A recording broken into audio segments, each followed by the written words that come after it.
Praise the lord. చాలా మందికి యేసు రక్తము అని ప్రార్థించడం తప్పు, చాలా పెద్ద తప్పు. ఎందుకు అనేది ఈరోజు నేను వివరించాలని కోరుకుంటున్నాను. నా జనులు జ్ఞానం లేక నశిస్తున్నారని మనకు తెలిసిన విషయమే. యాకోబు పత్రిక 2వ అధ్యాయంలో క్రియలు లేని విశ్వాసం మృతము అని స్పష్టంగా రాయబడి ఉంది. యుద్ధ భూమిలోనికి ఎప్పుడైతే ప్రార్థన చేస్తామో అది యుద్ధ భూమిలోనికి ప్రవేశించినట్టు అనమాట. దాంతో సమానం. అయితే యుద్ధం చేస్తున్నాం అనమాట. ఎప్పుడైతే ప్రార్థన చేస్తున్నామో మనం యుద్ధ భూమిలోకి ప్రవేశించాము. కానీ యేసు రక్తాన్ని వాడకపోతే ఆయుధం లేకుండానే మనము యుద్ధం చేస్తున్నట్టు అని మనం గమనించాలి. అన్నిటికంటే బలమైన ఆయుధం మనకు దేవుడు ఇచ్చాడు, అది యేసు రక్తము అనే విషయాన్ని మనం గమనించాలి. ఆ జ్ఞానం లేకుండానే చాలా మంది నశిస్తూ ఉన్నారు. చాలా మంది యాక్సిడెంట్లో చనిపోవడం, మళ్ళీ కాలు చేతులు విరిగిపోవడం, ఎముకలు విరిగిపోవడం, ఇది మనం చూస్తూనే ఉంటాం. కానీ హెబ్రీ పత్రిక 9వ అధ్యాయంలో చూస్తుంటే ప్రతి వస్తువు యేసు రక్తం చేత శుద్ధీకరింపబడాలి. ప్రతి వస్తువు, మనుషులు కూడా యేసు రక్తం ప్రోక్షిస్తేనే మనస్సాక్షి శుద్ధీకరింపబడుతుంది. రక్తాన్ని ప్రోక్షించినప్పుడు మనస్సాక్షి శుద్ధీకరింపబడుతుంది. వస్తువు, శరీరము, ప్రతి వస్తువు శుద్ధీకరింపబడుతుంది. చాలా మంది యేసు రక్తాన్ని ప్రోక్షించకుండానే వాహనాలు నడిపిస్తూ ఉంటారు. అందుకనే అపాయాల నుంచి తప్పించుకోకుండా వాళ్ళు ప్రమాదాలకు గురవుతూ ఉంటారు. అపాయాలు, ప్రమాదాలు యేసు రక్తాన్ని తప్పిస్తుంది. కీర్తనలు 91వ అధ్యాయము అది ఆపరేట్ చేస్తుంది. 91వ అధ్యాయం కీర్తనలు దేవదూతల పరిచర్య యేసు రక్తం ప్రోక్షించిన తర్వాతనే మీకు ఆపరేట్ అవుతుంది.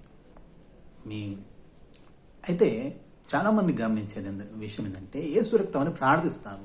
పస్కా పండుగ రోజు యేసు రక్తం అని ప్రార్థిస్తే అయిపోతుందా? ఐగుప్తు మొదటి సంతానం ఎందుకు చనిపోయారు? రక్తాన్ని వాళ్ళు ప్రోక్షించలేదు. సరే, రక్తాన్ని మన ఇజ్రాయేలీలు ఒకవేళ రక్తాన్ని ప్రోక్షించకుండా పస్కా పండుగ రోజు కేవలం ప్రార్థన చేస్తే రక్షించబడేవారా?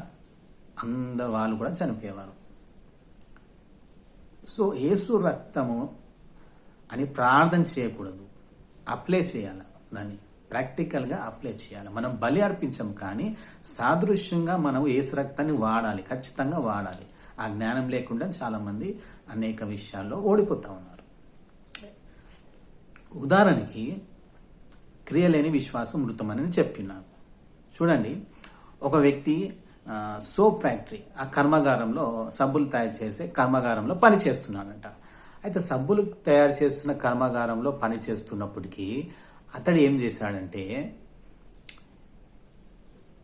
సబ్బును వాడకుండా, నీళ్లు పోయకుండానే యేసునామంలో సబ్బు చేతను కడగబడను గాక, నేను శుద్ధీకరింపబడును గాక, నీరు పోయబడును గాక అని ప్రార్థన చేస్తే, అతను అలా ప్రార్థన చేసి నేను నా మైలంతా వెళ్ళిపోయింది, నా శరీరం అంతా పరిశుద్ధంగా మార్చబడింది అని విశ్వాసంతో వెళ్ళిపోయాడంట.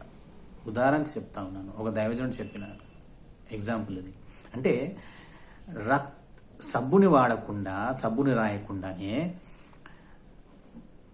మరి నీళ్లు పోసుకోకుండానే నేను స్నానం చేసి ఉన్నాను, నేను పరిశుద్ధంగా మార్చబడ్డాను, నేను నా మైలంతా పోయింది, నేను శుద్ధీకరింపబడ్డాను అని నమ్మితే అది ఎంత మూర్ఖత్వమో.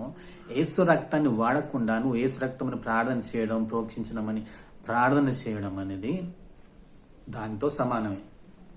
అలా ప్రార్థన చేసినప్పుడు యేసు రక్తం పనిచేయదు. యేసు రక్తం అని నువ్వు ప్రోక్షించినప్పుడు యేసు రక్తం పనిచేస్తుంది. ఈ విషయాన్ని గమనించాను. ప్రార్థన చేస్తే సరిపోదు. క్రియలు లేని విశ్వాసము మృతము. ఖచ్చితంగా యేసు రక్తం వాడాలి. మనం బలి అర్పణ అర్పించము, కానీ దానికి సాదృశ్యంగా మనం ఏదో ఒకటి వాడితేనే తప్ప యేసు రక్తం అనేది పని చేయదు. ఈ విషయాన్ని మనం గమనించాలి. చాలా మంది అలా ప్రార్థన చేస్తున్నారు. కొందరు యేసు రక్తం మీద కప్పబడును గాక అని అంటారు. అది దుప్పట కప్పబడడానికి. యేసు రక్తం అనేది నువ్వు వాడాలి, ఖచ్చితంగా వాడితేనే నీకు పని చేస్తూ ఉన్నది. లేకపోతే యేసు రక్తం నీ మీద పనిచేయదు. నువ్వు ప్రార్థన చేస్తే పనిచేయదు యేసు రక్తం. యేసు రక్తాన్ని వాడాల్సిందే. Praise the lord.